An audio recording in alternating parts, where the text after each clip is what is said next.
اختیار کیا. اور بڑی پیاری بات آگے ارشاد ہوئی، الا تحبون ان یغفر اللہ لکم، کیا تم اسے دوست نہیں رکھتے کہ اللہ تعالیٰ تمہاری بخشش فرما دے؟ تو اس میں ہمارے لیے بڑا سبق ہے. ہم جو چھوٹی چھوٹی باتوں پر روٹھ جاتے ہیں، قطع رحمی کرتے ہیں، صلہ رحمی سے پیچھے ہٹ جاتے ہیں، رشتہ داروں سے تعلق توڑ دیتے ہیں. ایک بار کسی نے کچھ کہہ دیا بس ختم. ایک بار غصہ آ گیا وہ زندگی بھر کے لیے رکھ لیا. جبکہ مسلمان کے لیے جائز نہیں ہے کہ اپنے دوسرے مسلمان بھائی سے 3 دن سے زیادہ قطع تعلق رکھے. ٹھیک ہے، اگر ہمیں اور آپ کو کوئی بات ناگوار گزری ہے، کوئی بات بری لگی ہے، رشتہ داری کے حوالے سے کوئی بات بری لگی ہے، کوئی کہنے سننے میں کسی سے کوئی غلطی ہو گئی، غصہ آ گیا، کتنے دن؟ 1 دن، 2 دن، 3 دن. آدمی ریئلائز کرے، اگنور کرے، اپنے اندر ٹالرنس پیدا کرے، بردباری پیدا کرے، حلم پیدا کرے، معافی درگزر کا جذبہ پیدا کرے، معاف کرے، اللہ تبارک و تعالیٰ کی رضا کے لیے صلہ رحمی رکھے، قطع تعلق نہ کرے. ہمارے چھوٹی چھوٹی باتوں پر قطع تعلق ہو جاتا ہے، صلہ رحمی چھوڑ دیتے ہیں. داماد سسرال میں آنا جانا چھوڑ دیتا ہے. بھائی کیوں چھوڑ دیا؟ اس لیے چھوڑ دیا کہ ساس نے دعوت صحیح نہیں دی، سسر نے دعوت صحیح نہیں دی، وہ بچوں کے ماموں نے ملاقات صحیح نہیں کی. بچوں کے ماموں کے گھر پر دعوت تھی تو گھر آ کر دعوت نہیں دی، گھر آ کر دعوت دی تو کہا کہ بیٹھ کر دعوت نہیں دی، اب بیٹھ کر دعوت تو کہا کہ منہ صحیح نہیں تھا. اب کیا کرے وہ سسر، کیا کرے یہ بیچارہ بچوں کا ماموں؟ چھوٹی چھوٹی باتوں پر ساس بہو سے چھوٹی چھوٹی باتوں پر ناراض ہو جاتی ہے. ٹھیک ہے، کہنے سننے میں ہو جاتا ہے، گھروں میں اس طرح کے معاملات ہو جاتے ہیں، رشتہ داری میں معاملات ہو جاتے ہیں، ماموں چچا پھپھی خالہ تایا، ان تمام گھروں میں آپس میں رشتہ داروں میں کچھ نہ کچھ کہنا سننا ہو جاتا ہے، زیادتی بھی ہو جاتی ہے. اس کا یہ نہیں کہ جو ناراض ہوا ہے وہ بلا وجہ ناراض ہوا، آپ با وجہ ناراض ہوئے، واقعیتاً غلطی تھی. تو درگزر کس شے کا نام ہے؟ معاف کر دینا کس شے کا نام ہے؟ اس کی غلطی تھی، آپ کو برا لگا، آپ معاف کر دیں، ثواب کمائیں، اللہ کو راضی کریں، اس کے رسول کو راضی کریں، صلہ رحمی کریں، قطع تعلق نہ رکھیں. اللہ تبارک و تعالی کی رحمت، کیا تعجب کہ اسی صلہ رحمی اور معافی و درگزر کے جذبے کے صدقے میں ہماری مغفرت ہو جائے، ہم بخش دیے جائیں، ہم لوگوں کو معاف کریں، ہماری خطائیں رب معاف فرمائے گا. کیا ہم خطا نہیں کرتے؟ کیا ہم غلطیاں نہیں کرتے؟ کیا ہم بھولے نہیں کھاتے؟ رب کی کروڑوں نعمتیں ہم پر ہیں اور ہم رب کی نافرمانی نہیں کرتے؟ کیا ہم سے رب کی نافرمانی نہیں ہوتی؟ تو جذبہ عفو و درگزر یہ ہم سب میں ہونا چاہیے. وَلْيَعْفُوا وَلْيَصْفَحُوا، کتنا پیارا ارشاد ہے، معاف کیجئے اور درگزر کیجئے. تو انشاءاللہ تعالی صدیق اکبر رضی اللہ تعالیٰ عنہ کے اس مبارک سیرت کے پہلو سے ہم بھی اپنے اندر عفو و درگزر کا جذبہ پیدا کریں گے. اس کے لیے میرے آقا شیخ طریقت امیر سنت کا آڈیو بیان، اسی طرح اس بیان کا تحریری رسالہ اور اس کے ساتھ ہی اس بیان کی VCD جس کا نام ہے ناچاکیوں کا علاج، یہ ہر اسلامی بھائی کو سننا چاہیے، ہر اسلامی بہن کو سننا چاہیے، ہر گھر میں ہونا چاہیے. اسی طرح میرا امیر سنت کا زبردست مدنی مذاکرہ ہے VCD میں، اس کا نام ہے گھر امن کا گہوارہ کیسے بنے. یہ سننے سے انشاءاللہ نہ صرف گھر امن کا گہوارہ بنے گا بلکہ ہمارا محلہ امن کا گہوارہ بنے گا. نہیں، ہمارا شہر امن کا گہوارہ بنے گا بلکہ پورا ملک امن کا گہوارہ بن جائے گا اگر امیر سنت کے وہ ارشادات ہم سنیں. کیونکہ فرض سے معاشرہ اور معاشرے سے یہ سارا نظام ہے. صلو علی الحبیب.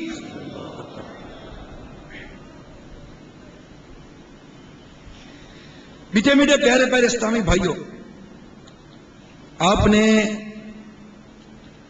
صدیق اکبر رضی اللہ تعالی عنہ کے فضائل میں یہ چند باتیں سنی جو قرآن مجید کی ایک سورہ لیل اور ایک سورہ نور، ان دونوں کے حوالے سے بیان کیا گیا.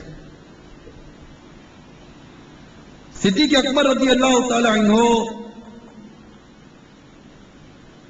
کی اسی طرح کی ایک فضیلت اور سنی ہے. چنانچہ ابن عمر رضی اللہ تعالی عنہ سے روایت ہے کہ میں ایک دن پیارے آقا صلی اللہ تعالی علیہ وسلم کی خدمت میں حاضر تھا. وہاں حضرت سیدنا صدیق اکبر رضی اللہ تعالی عنہ بھی حاضر تھے. انہوں نے ایک ایسا قبہ پہنا ہوا تھا جس کو انہوں نے اپنے سینے پر کانٹوں سے اٹکایا ہوا تھا. یعنی وہ بٹن وغیرہ نہیں تھے، کانٹے تھے. ایک روایت میں ببول کے کانٹے بھی آیا ہے. بس اس وقت حضرت سیدنا جبریل امین علیہ السلام حاضر بارگاہ رسالت ہوئے اور کچھ یوں استفسار کیا، یا رسول اللہ صلی اللہ تعالی علیہ وسلم، آج صدیق اکبر رضی اللہ تعالی عنہ اپنی قبا کو سینے پر کانٹوں سے کیوں اٹکائے ہوئے ہیں؟ میرے آقا صلی اللہ تعالی علیہ وآلہ وسلم نے ارشاد فرمایا، انہوں نے اپنا تمام مال مجھ پر خرچ کر دیا ہے. یہ سن کر جبریل امین علیہ السلام نے کہا، یا رسول اللہ صلی اللہ تعالی علیہ وسلم، اللہ تعالیٰ نے صدیق اکبر پر سلام بھیجا ہے اور ارشاد فرمایا ہے کہ ان سے کہو کہ اے ابو بکر، کیا تم مجھ سے اپنے فقر پر راضی ہو یا خوش ہو؟ ایک روایت میں آتا ہے کہ میرے آقا صلی اللہ تعالی علیہ وسلم نے حضرت سیدنا صدیق اکبر رضی اللہ تعالیٰ سے فرمایا، اے ابو بکر، اللہ تعالیٰ نے تم پر سلام ارشاد فرمایا ہے. اور اللہ تعالیٰ ارشاد فرماتا ہے، ابو بکر، اس حال میں تم اپنے رب سے خوش ہو یا ناراض ہو؟ یہ سن کر صدیق اکبر رو پڑے، اشفار ہو کر اس کی آقا، ابو بکر اپنے رب سے کیسے ناراض ہو سکتا ہے؟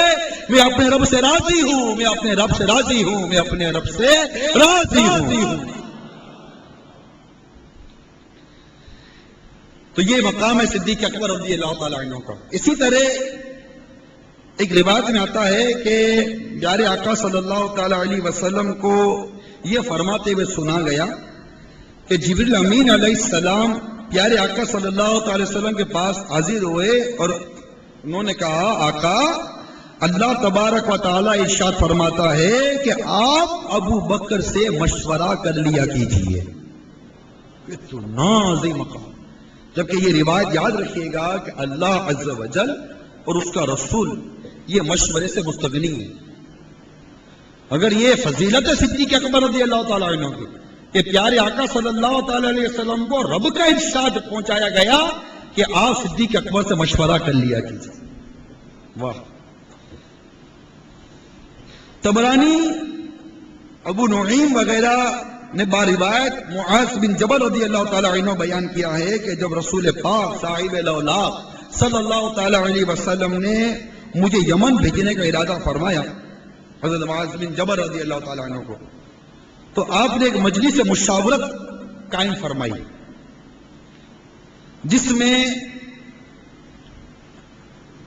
صدیق اکبر، فاروق اعظم، عثمان غنی، مولا مشکل کشا، حضرت طلحہ، حضرت زبیر، حضرت اسید رضوان اللہ تعالی علیہم اجمعین، یہ سارے صحابہ موجود تھے. حضرت معاذ بن جبل رضی اللہ تعالیٰ عنہ بھی موجود تھے. انہی کے بارے میں مشورہ ہو رہا تھا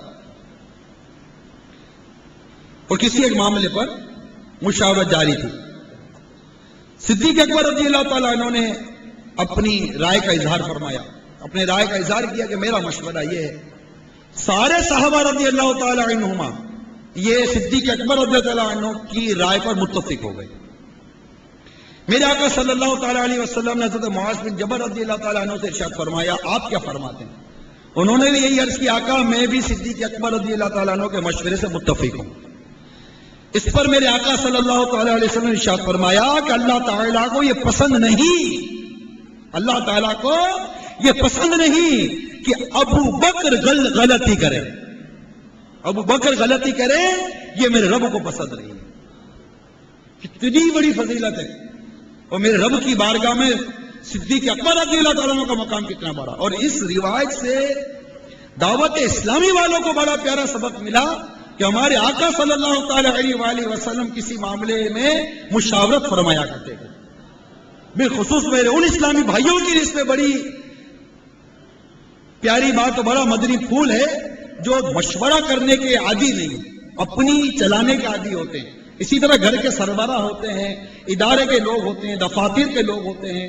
جہاں چند لوگ جمع ہوا کرے نا وہاں مشاورت کا نظام ہونا چاہیے. الحمدللہ اللہ تبارک و تعالی سلامت رکھے میرے شیخ طریقت امیر اہل سنت کو، جنہوں نے دعوت اسلامی میں مشاورت کا نظام نافذ کروا دیا ہے. مرکزی مجلس شورا سے لے کر ذیلی مشاورتیں قائم فرما دی، مختلف شعبہ جات کی مجلس مشاورتیں قائم کر دی، مجالس بن گئی، ان کی مشاورت بن گئی، اور نگران